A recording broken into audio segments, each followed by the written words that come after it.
afternoon. Welcome to our Family Voice viewers today and to our three panellists, all of whom are running for the New South Wales Upper House in the state election on Saturday, the 25th of March. My name's Andrew McColl. I'm the Queensland Director of Family Voice. Our time is limited today, and I've been warned that politicians can talk. Consequently, in order to keep up with our momentum through the session today, my co-host in New South Wales, Mr. Graham Mitchell from Family Voice, and myself will give you a time limit for what is not a debate, but a chance for each of our panellists to answer some questions within the time frame allotted. You do not have to repeat comments made by a previous speaker. If you agree with their position, and that will save us precious time. And I have a gong to sound like this to tell us that our time is up and we need to finish our sentence. So is that okay, Lyle? That's fine by me, Andrew. Sounds very prudent. So perhaps, Graham, if you'd like to address that question to Lyle, thanks. And Lyle, you'll have 3 minutes on this one. Will do. Thanks, Andrew. Now, Lyle, you'll be aware that the supporters of Family Voice come from the broader Christian constituency. As such, they are concerned about life issues. The position shared by almost all Christians, therefore, is that the human race is made in the image of God and has special worth and dignity because of that fact. So, where do you stand on life issues generally, and especially on the decriminalisation of abortion in New South Wales? Yeah, thanks very much, Graham. I'm fiercely pro-life, as is the party that's backing me, Family First. I'm running as a Family First-backed independent, but I've been involved in the pro-life cause all of my life, and I believe that we need to repeal New South Wales abortion to birth legislation. I believe we need to start by ensuring that we introduce amendments that ban sex selection abortion. That's legal in New South Wales. We should ban the coercion of women by men to have abortions. And of course, we should ban late-term abortion. I believe the public would accept those three measures immediately. I do believe public opinion is on our side there. I believe that life is sacred and should be afforded human rights protection from conception. And I think it would take a public education program to bring us to that point, but that would certainly be a legislative goal that I would seek and campaign relentlessly for should I have the privilege of being elected to the New South Wales Upper House. Great. Well, thank you, Lyle, for that comment. That's moving right along with our questions. We wanted to ask you too concerning prostitution in New South Wales. Do you have any comments to make about that and the possibility of the Scandinavian model? Yes, so I've been advocating for the Scandinavian, the so-called Nordic model since the early 2000s when I was elected to the Toowoomba City Council. I currently reside in New South Wales, but I spent some time serving on the Toowoomba City Council, and I was there during the time when the then Beattie Labor government legalised brothels. And obviously here in New South Wales, brothels are legal and prostitution is legal. I believe it's an inherently exploitative practice against women. It does violence against women, whether it's legal or illegal.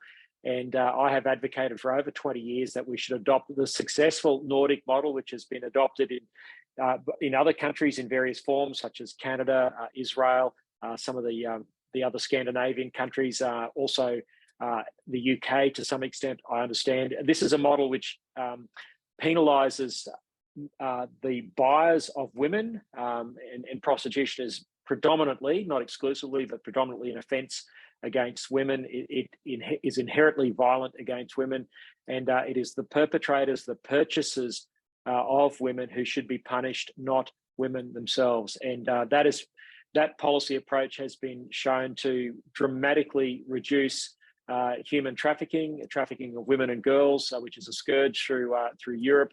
And Sweden, in particular, where this has been in place for many decades now, has become a place that's unattractive to sex traffickers. So it's a no-brainer, and it goes to the cowardice and the cowardice of our politicians that they haven't been prepared to look at the evidence. And I've been one who's been presenting evidence of this, along with many others, for decades now. And it's very frustrating that politicians will not take this on. And again, this is something which has been a long-term agenda of mine, which I would pursue should I, again, be privileged to be elected. Great. So thanks for that. And Graham, your next question, if you'd like to ask that, thanks. Yes, happy to do so, Andrew.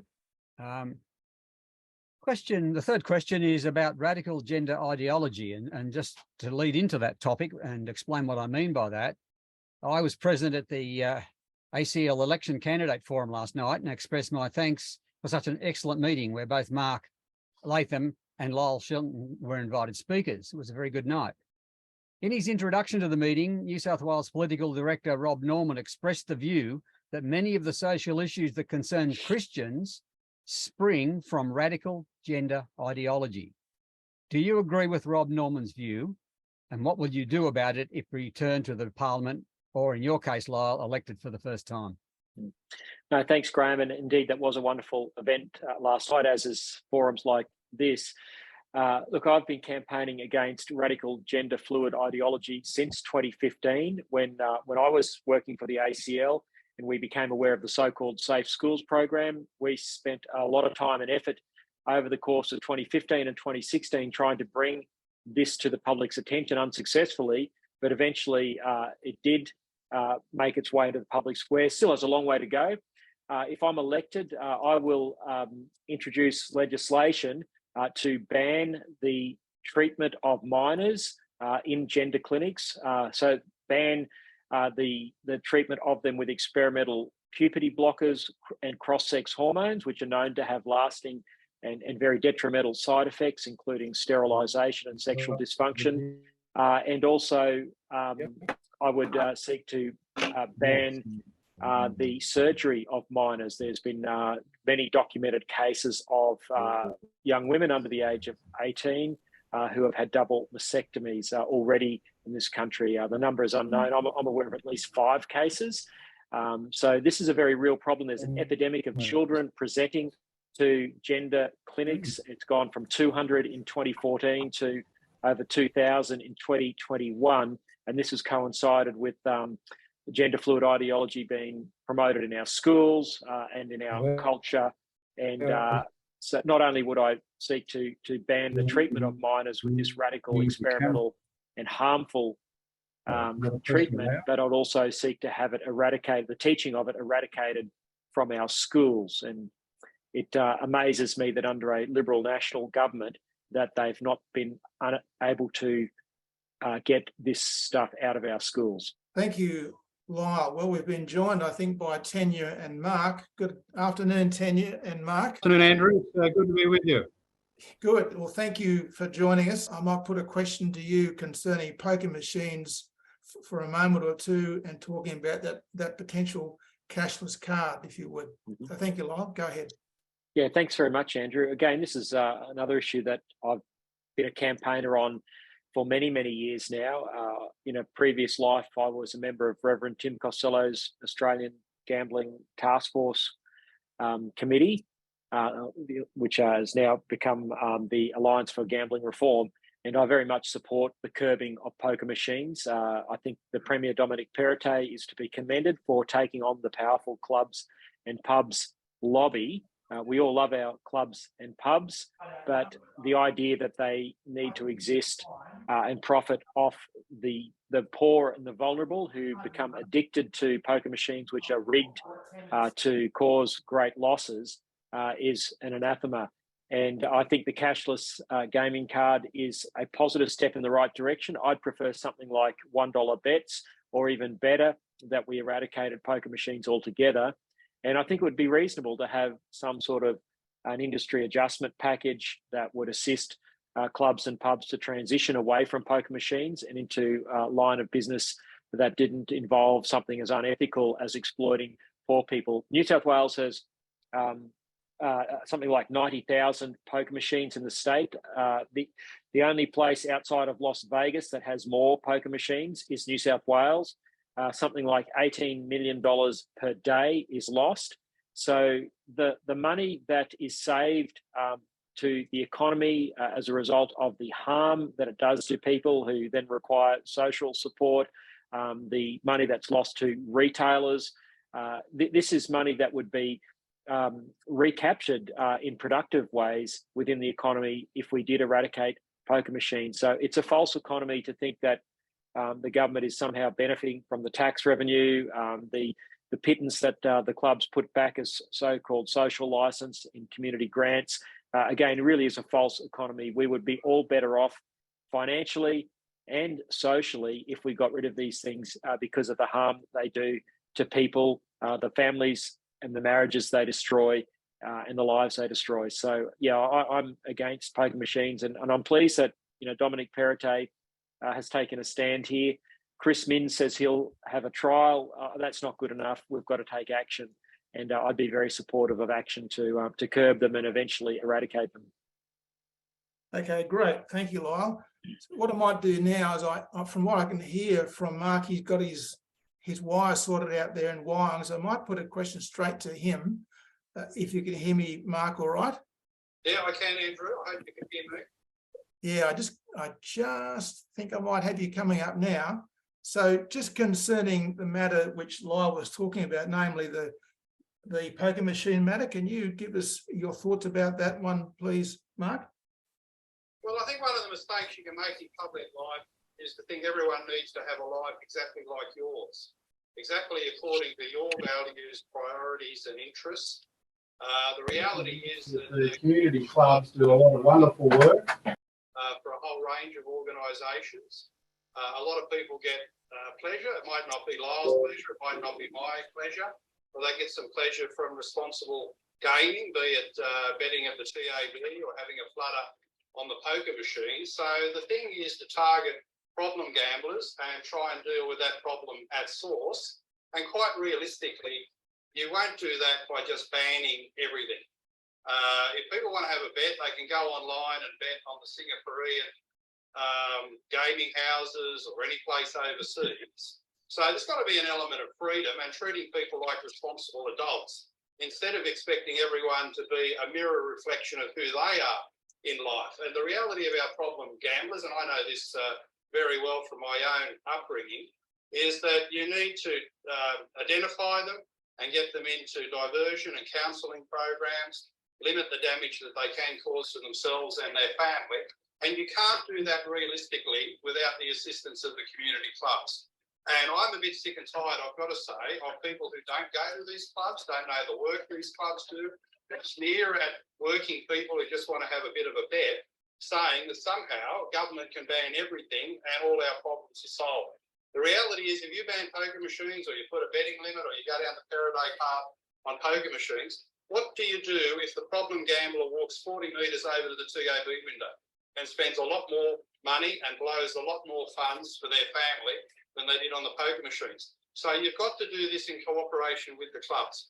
I've sat down with the clubs and spoken to them about their own desire to have cashless cards. They see that as good for their membership in the long term to roll out the technology. So you've got a cashless card for your food, your beverages, your entertainment, your gaming inside the club. And if we get the cooperation of the clubs to coordinate that from club to club instead of people just moving on to a different club to blow their money, that's a lot better than the Perrottet plan. The Perrottet plan allows the problem gambler to set their own limit. That's pointless. And the Perrottet plan has no way of working with the clubs to identify the guy who gets off the pokies and goes over the TAB window and has 40 bets on everything in the next hour and blows their money. So the clubs need to be in a cooperative approach. They're not our enemy. They do a lot of great work. A lot of them are religious organisations at their core. So that's the One Nation approach, to work with the clubs, to have the cashless gaming cards, sure, but in cooperation with the clubs so they can identify problem gamblers who use all manner of gaming and to try and get them into the counselling and diversion programs to actually help them and not punish the people having a flutter on the poker machines who do no harm to themselves, who are responsible gamblers, who gamble within their limit. And I count myself among that. I have a very limited bet on the horses, $20. I only gamble what I can afford to lose, same on the poker machines. And I take offence at the idea that people would want to ban things that I do and enjoy in a responsible way. We should encourage responsible people and identify and help those who've lost control. Great, thank you, Mark. I'll just stop that now. Thank you. So, thank you, Yes, Grant. okay. I'm happy to introduce this question to our guests. Of course, not only does education consume a significant proportion of the state budget in New South Wales, but it's a matter that's near and dear to the hearts of almost all parents who naturally wish to give their children the best possible start in life. Now, this question's got 4 parts with that general introduction, and I'll give them all 4 parts to you in advance, but if you want to be refreshed on what they are because you've forgotten them, I'll understand and happily repeat them for you. The first part is quite simple. The first question, is education a parental responsibility? The second part of the question is, should parents be able to educate their children according to the parents' beliefs? Thirdly, should parents have input into the school's curriculum and what's being taught in the schools? And fourthly and lastly, is Dominic Perrottet's state savings plan for children good or bad? Now, it was going to be Lyle first. Do you still want to keep that order, Andrew, or do you want to go to a different order? Well, maybe we can start. Start with Tania for that one. Thanks. Yes, Tania. We haven't heard much of Tania. Yeah, can you hear me? Yes, Yep. I can. Okay. So if I can just begin, I'll begin with parental rights. As a parent of 3 children, I certainly agree with the need to ensure that parents are front and centre when it comes to education in New South Wales. You can't continue to have the situation that we've seen over the last decade and 15 years where parents are often asked to help out in canteen or help to provide bringing tissue boxes and crayons to the class, but they're denied access to what their children are actually taught at school. It's very difficult now, and we're finding it more and more difficult to communicate. For those of us who are Christians, it's incredibly difficult to ensure that we're actually finding out what our children are being taught at school. Andrew, can you hear me? I'm just checking that you can hear me. Yeah, that's fine. I've just got to kind of mention to you again, We've still Tania, got that. we've got a time limit on this, so if I can give you 30 more seconds, that'd be great. Yes. So for me, it is, I support One Nation's policies in regards to ensuring that we have parental rights. It's critical. There's no doubt we've got a left-wing indoctrination occurring at the moment in New South Wales, and we've got to put an end to that. With respect to Dom's recent announcement in regards to super for children, my concern about that new policy is that it's riddled with debt. We're right now delivering. Well, this state has left something like $120 billion net debt for New South Wales, and that's the next generation that we expected to pay for that. So whilst it's all great to give money in one hand to children of about $400, but terrible that we're leaving the next generation with such a high amount of debt. So I do have some concern about that recent announcement that Dom has made. I don't know whether it's been well thought through. There might be some good intention around it, but it's certainly riddled with debt. Is that, I think, sufficient for what you were sort of asking? Is there anything I've missed there? Or? One thing you missed, Tania, was the rights of parents to educate their children according to their own beliefs. In other words, the parents' beliefs, as in the Convention of the Rights of the Child, the UN Convention. That's right, and I agree with that, and this is why I've always believed in scripture studies at school, and that parents should have a right to ensure that our Christian faith continues to be taught at schools.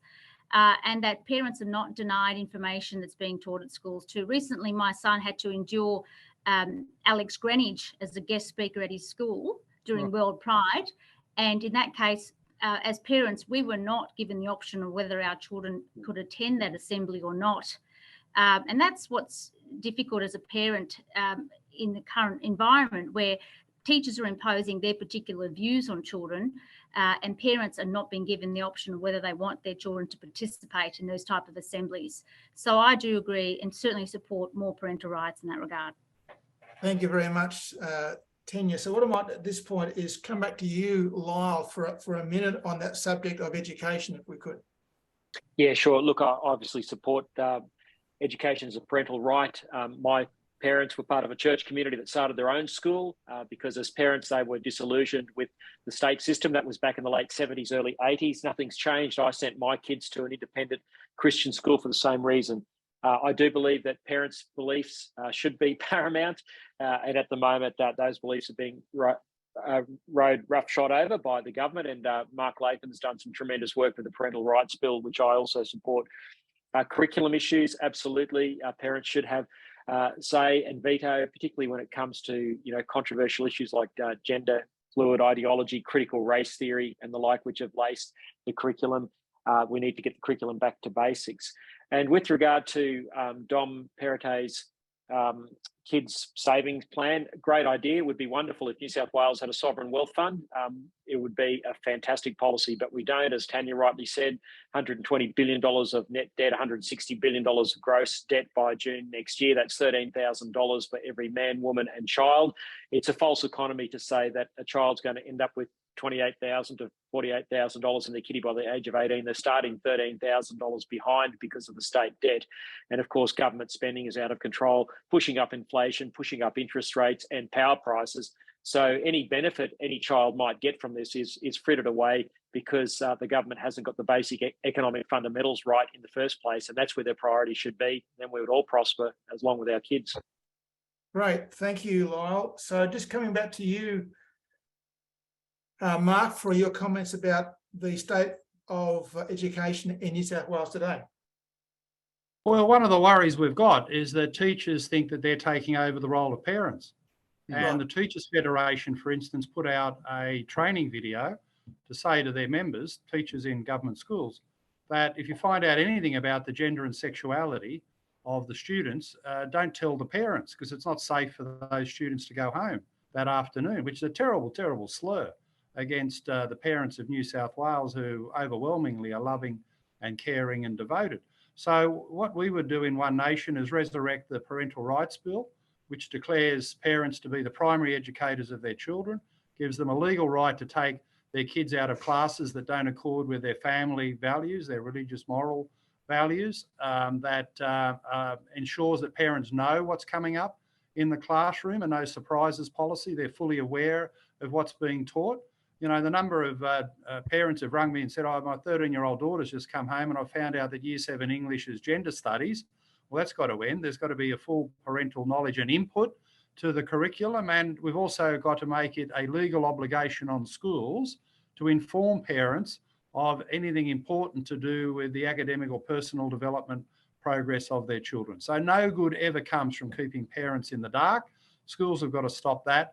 And we need to massively restore parental rights at law and practice in our New South Wales schools because teachers have overreached massively in thinking that they're the parents. And it's not just the teachers. We've got school counsellors and now wellbeing nurses coming into schools, and they're a big worry because if a kid says, oh, you know, I'm feeling uncertain about the world, I've got a bit of anxiety, there's some evidence that they say, oh, have you thought about your gender? So they've got to have limits on what they can do as well. The parents come first, the parents know best, and the parents have got to be always in the driving seat about the personal development and schooling of their children. Fantastic. Well, just coming back to the earlier questions that we weren't able to put to Mark and Tania earlier, I just wanted to ask you, Tania, concerning what we commonly call now radical gender ideology. Do you have any comments to make about that at all in 2 minutes?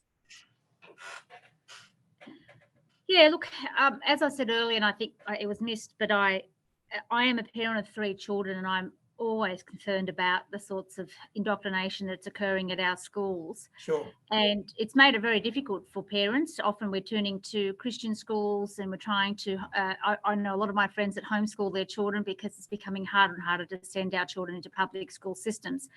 And Mark's quite right. You've got a situation now where teachers think they're politicians. They're denying, they're essentially pushing their views onto children, and parents are being denied access to exactly what's being taught at schools, and certainly not being informed on a regular basis of what their children are experiencing or whether there are any particular concerns. So I do have concerns about the radicalisation of our schools, of this sort of gender fluidity being taught, all about anti-Christian, anti-faith types of agendas that are being pushed through the department and certainly supported by our major political parties, both of them. It is a concern. I saw it myself in the Labor Party. It's part of the reason why I left the Labor Party. And I've been very confident in the way One Nation has presented their policies, that we're certainly going to do everything we can in the upper house to ensure that that type of radicalisation is stopped. Great. Okay, thank you. So just coming back to Mark for a moment, if you wanted just to talk to what we talked about earlier, Mark, and that's to do with prostitution in New South Wales and the possible Scandinavian model down there. What's the Scandinavian model? Sorry? The Scandinavian model is where the whole practice of females taking money for sex is actually prohibited, and males that do that face fines, and so it does criminalise prostitution, but it turns responsibility back to the men. Well, my attitude is that we can't run everyone's life for them, and I've been in public life for a long time. Over the last 4 years as a state MP, no member of the public has raised an issue or problem with me about the existing laws governing prostitution. So I don't see any particular need to change them. Look, the main issue is not to be Captain Moraliser and try and run everyone else's morals and make them a mirror image of yourself. There's going to be an element of freedom and choice in our society. How can we live any other way?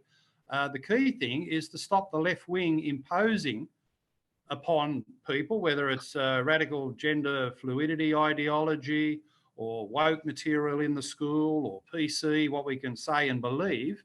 But I don't think the appropriate response, having said that we're pushing back against the social engineering of the left, is to engage in our own social engineering, to be a different type of imposer of rules and values, to force certain individuals into living our way of life. So I just think that's an historic error, to think that the left are social engineers, want to control everyone's life, and that we respond with a different version of exactly the same thing. So, yeah, look, prostitution and the Scandinavian model hasn't been raised with me for 4 years. The thing that has been raised is gender fluidity in schools, woke content, declining academic standards, teachers thinking they're parents, parents being second and third class citizens in our schools. So I respond to what the public give me as mainstream concerns, rather than trying to extrapolate my own values and moral settings upon the rest of society. Okay, thank you. So just getting back to our questions, we'll sort of pick up from where we left off, and I'm coming down to question 6. We're talking about the freedoms that we struggled to keep during COVID lockdowns. And so I thought I'd ask Mark first, did you think that our freedoms were inhibited during the COVID lockdowns, and would you vote for these restrictions in the future? And that's for 1 minute, Mark. No, well, we learned a lot about the COVID period. It was a surprise. It was a new development. None of us had lived through a pandemic previously. So I supported the lockdowns early on to try and get control of the virus. And I think that was a sensible approach. But then it became very clear that the lockdowns had gone too far and for too long, and that we needed to give people greater freedom. I would never have locked down schools. I never supported the policy of locking down schools and denying young people access to their friends in social settings. They suffered a lot.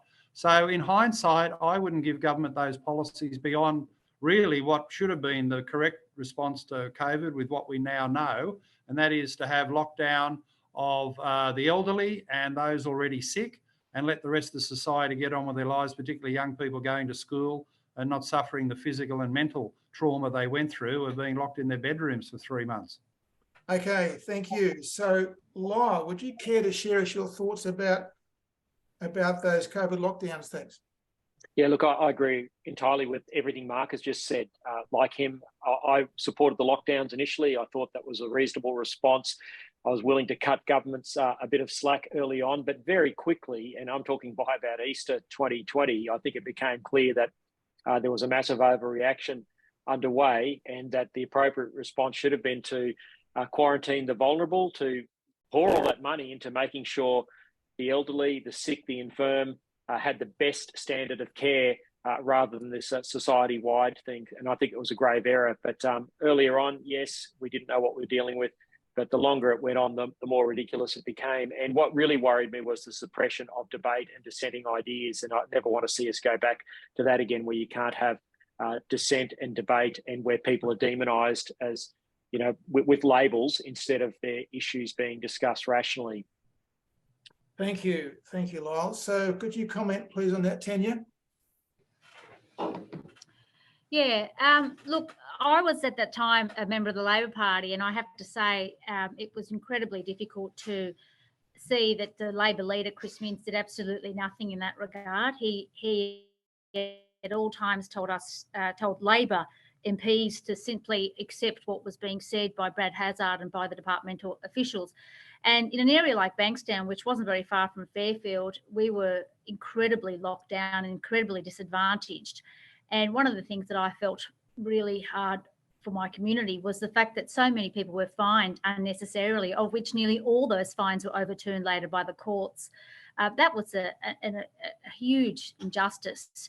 And there's still people today that unfairly paid for this lockdown that haven't got the means or haven't the means to actually go in before the courts. So a lot of lessons for government and a lot of lessons for everybody involved in all of this. And history will be very unkind to how we manage this this period of our lives. Okay, thank you. So Graham, back to you. I think we're up to about question 7. Is that right? So you want to take that away? Yes, certainly, Andrew. Thank you. Now, none of the guests will be surprised to find that we're being controversial deliberately this afternoon, because we want to drill down and find out what you really think about important social issues. And so the next question is about climate change. And the question is it really happening? And even if it is, are the responses of governments proportional to the real risk of harm or damage? And we're starting with Tania again, I think, according to my list. Sorry, can you repeat that? We've just had trouble hearing that. Sure, I'll repeat it. It's not very long. Yeah. The question is climate change really happening? And even if it is, are the responses of governments proportional to the real risk of harm or damage? Well, look, I think we all can accept there is some climate change happening, so I'm not going to suggest there isn't. But what I do think is our response is absurd here in New South Wales in particular. On the world stage, we don't play any role really in that regard, and there's very little that we can do to change where climate sits worldwide. All we're doing is actually hurting the punters and people on the ground. The 100% renewables race by both major political parties means that ordinary people are paying more. They're paying way more for electricity. They're paying more for cost of living. We're seeing people every day absolutely impacted by these heavy cost of living measures, the housing measures, the extra costs that are put in place because of all the green agenda that the major political parties are focused on. And it's ultimately hurting people on the ground. So I think there's just too much of an obsession with it. And it's a race to the bottom, really. And people are tired of it. Everywhere I go, all I hear about is climate change. I don't hear about children in care. I don't hear about people suffering, people out of home. I don't hear about the impact that interest rates are having. All we ever hear about is climate change, and it's just too much. I think it is just indoctrination that's gone to a level where young people are now obsessed with it, rather than being worried about society or where they fit in society and what kind of charitable work they could do or how they can support the greater good. It is just an obsession with climate change. Natural resources industries, we're rich with wonderful resources in New South Wales that could actually take people out of poverty. We're seeing that in other parts of the world where other countries are focusing on their energy supplies, but instead we're going backwards here in New South Wales. Thank you. And Lyle, could you comment next on that question? Yes, look, I largely agree with Tania there. I'm certainly open to the possibility that humans may well be contributing to climate change or some global warming, but there's a lot of unanswered questions, and the fact that you can't debate it without being labelled a denier. No one can explain to me what was going on during the medieval warming period before there was any internal combustion engines, or the Roman warming period, why volcanoes emit more CO2 than the entire industrialised output of mankind. So there's a lot of things that don't make any sense. It's clear the Great Barrier Reef is not disappearing or dying, as the catastrophists keep telling us. So our response has been way overblown. And again, it is crueling our economy for seemingly no good reason. And to hear the likes of the Australian Energy Market Operator predicting blackouts in New South Wales, Australia's premier state, this is something you'd experience in places like the Philippines and other third world countries. But we're facing the real prospect of it here because of this race to net zero, as Tania said.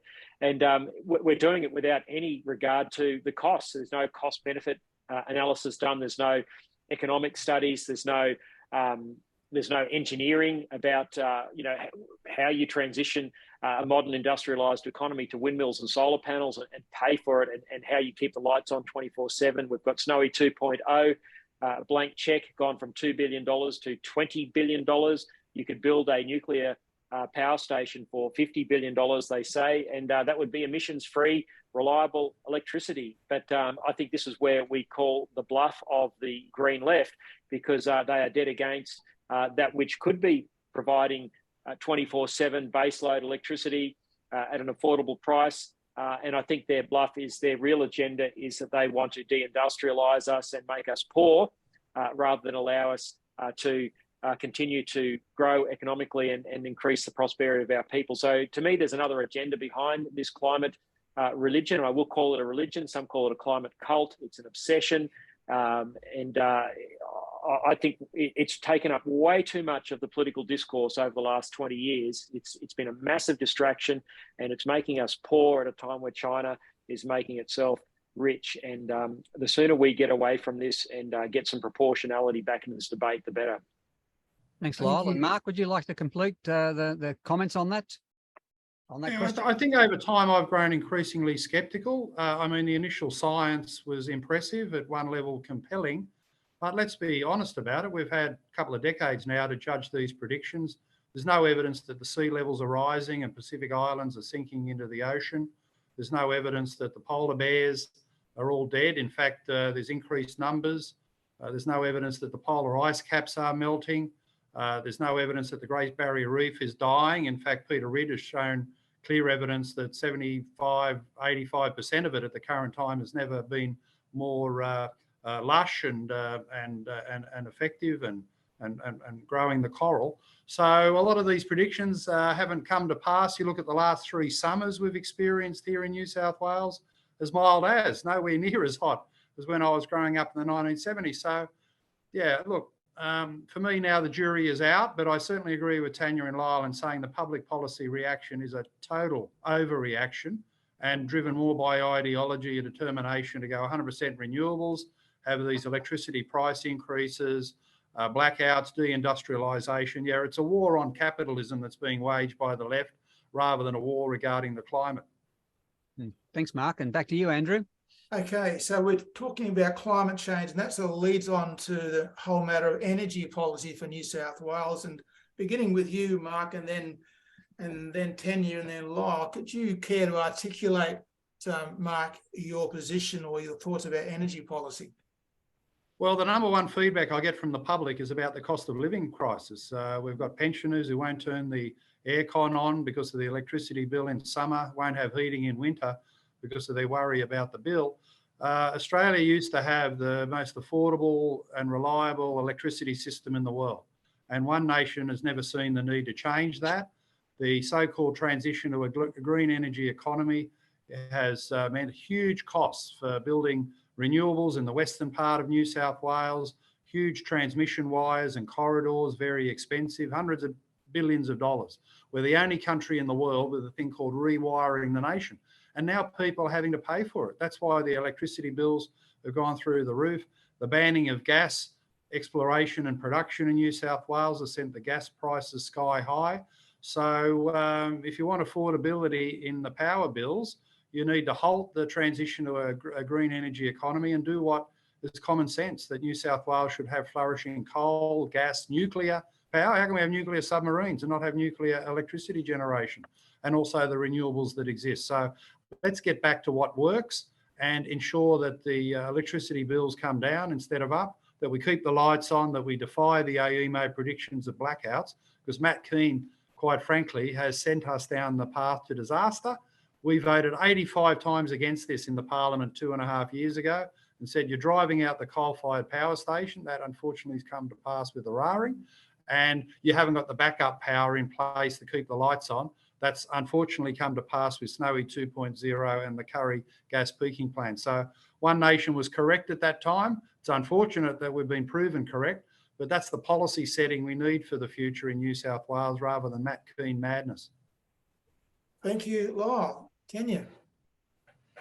Yeah, look, obviously I agree with what Mark has just said. I do think that, as I said earlier, it's a race to the bottom, and there's no question that we're a state that's so rich with natural resources. It's extraordinary that we make this a bigger problem than it has to be. There's solutions right there in New South Wales, but yet Matt Keane and the agenda that we're seeing from the left, from both the Labor Party and indeed from the left-wing parts of the Liberal Party, is to essentially drive the energy market to the point where the entire obsession with renewables is really costing us immense amount of opportunities in the natural resources industries, and indeed costing us jobs, and ultimately making it very difficult for people to manage their cost of living.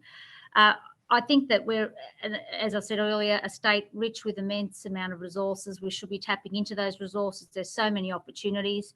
And it is absurd. We've almost become a social experiment on the international stage, what's happening in New South Wales. This obsession with what Matt Keane is pushing, and yet charging levies onto people and pushing an agenda that is completely unaffordable. And we shouldn't be the social experiment. We shouldn't be allowing that to continue, because we're not going to resolve the world and international energy crisis by what Matt Keane is pursuing, but what we are going to do is make it very difficult for ordinary Australians to manage their finances, and indeed in the way they live at home. Thank you, Tania. Lyle. Yeah, look, obviously I agree with all that, Andrew. One of the greatest causes of family breakdown is financial pressure and hardship, and we're just being driven to that as a society because of these crazy policies. We should be trying to make poor people rich fast, and the middle class, aspire to even greater levels of wealth, and we have the ability to do that in this country. And it's incredibly frustrating that we are squandering our wealth and our competitive advantage because of this crazy net zero policy. We've got all the gas and uranium and coal. We should have a big sovereign wealth fund. We should be, prudently investing that for our kids' future. But instead, we're crueling ourselves and wrecking our economy on the altar of green ideology. Thank you. All right. Well, look, we've got through our first kind of section of questions, and we've worked through those. And now we've got some questions coming in from our viewers. And this first one is from Philip, and he says, if I vote above the line for Lyle, does my preference go past that group, and if so, where? Also the same for Mark Latham. Can you get a comment on that, Lyle? Yes, I'm encouraging anyone who votes for me in column A above the line to give a second preference to Mark Latham and to Tania. As your viewers will have seen today, we're aligned on very many issues, not all, but on some really key issues that I think are important. And I've been very thankful publicly to Mark. I think he's the greatest friends Christians have had in a parliament in Australia. And I can see Tania is a fine person. And so I've wanted to make sure that anyone who votes for me in the event that I'm unsuccessful, that vote is not wasted, and that can go to Mark Latham and One Nation and to Tania by putting a 2 in their box. And I'd certainly encourage people to do that. Okay, good. I've just got a question from Helen, and she's commenting about the electricity prices or the energy prices. And she says, should we expect the energy providers to subsidise Australian consumers with lower prices when they're making a killing on high prices on the world market? Perhaps you could answer that question for us, Mark. Well, they're making profits on the world market because the coal price, for example, is at an all-time high. Exporters of resources are getting good prices, but doesn't that indicate Australia should do more of it? I mean, if we limit our capacity to export our resources, then obviously the prices go up. This scenario we've got of rising electricity prices is not the fault of the companies. The companies are operating in a market environment established by Matt Keane, where he's put all his eggs in the renewables basket. He's driven coal-fired power out. Liddell's closing next month, Eraring in 2025. And in that environment, it's all been set up for the renewables to make a killing off the back of massive, massive government subsidies that they receive, plus consumers having to fund these transmission wires and corridors. So companies will only do what the government allows them. And the government's put all the eggs in the renewables basket instead of having active competition to drive down prices from coal, from gas, from nuclear. And that's the key problem we've got, on top of Matt Keane's $138 million electricity tax that he imposed 2 Fridays ago, that's driving up a $1,000 bill by 5%. So someone's got to pay for Matt Keane's program of rebuilding, totally rebuilding the electricity grid. And the companies pass the costs on to consumers, because that's what Matt Keane legislated. So I think you've got to point the bone at Matt Keane. He's the architect of this disaster, much more than the company's doing what their shareholders want them to do, and that's obviously to maximise their returns.